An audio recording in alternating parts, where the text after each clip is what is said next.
Est classée au patrimoine matériel immatériel mondial de l'UNESCO. La dentelle d'Alençon est née au XVIIe siècle dans cette petite ville de l'Orne où elle a connu la gloire durant plus de 200 ans. Aujourd'hui, Alençon perpétue la tradition grâce au doigt d'or d'une poignée de dentelières. Nathalie Été et Laure Lino.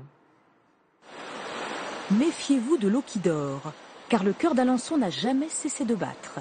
Depuis des lustres, la petite ville normande cultive son histoire et son patrimoine. Des tourelles de ses belles demeures, à sa basilique gothique en passant par ce qui fait sa réputation depuis plusieurs siècles. Il y a 350 ans exactement, Colbert, ministre de Louis XIV, créa ici la manufacture royale de dentelle. Au fil des ans, la dentelle d'Alençon est devenue l'une des plus prestigieuses au monde, de par sa finesse, de par le savoir-faire exceptionnel de ses dentelières. Je vous propose de vous plonger dans 4 siècles d'histoire.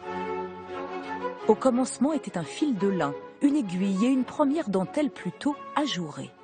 Mais petit à petit, les mailles se font plus étroites, les détails plus précis, le travail plus méticuleux. Des fraises portées jusqu'au XVIIe siècle au jabot, très prisées à la cour de France, sans oublier les coiffes des belles dames. La dentelle d'Alençon est l'apanage des riches, seule la noblesse et le haut clergé peuvent se l'offrir. La dentelle, elle est faite pour être vue. Elle est tellement chère, c'est un marqueur social, il faut qu'elle soit vue. Aujourd'hui, on porte la dentelle surtout dans les sous-vêtements. Ça aurait été une aberration totale, même encore au XIXe siècle. La dentelle d'Alençon est appelée reine des dentelles jusqu'à la fin du XIXe siècle. La ville emploiera alors des milliers de dentelières. Et puis un jour, la demande s'est tarie, mais le point d'Alençon, lui, est resté.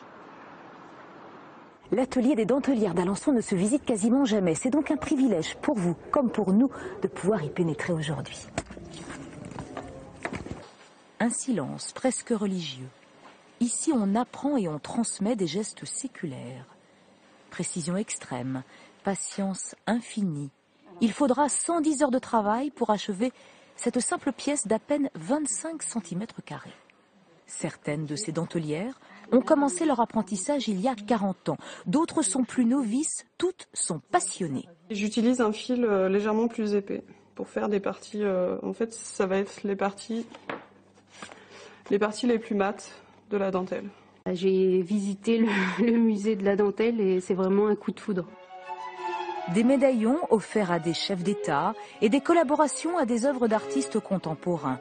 Une production minimaliste et très élitiste. Aucun doute, la dentelle d'Alençon sera toujours destinée aux grands de ce monde.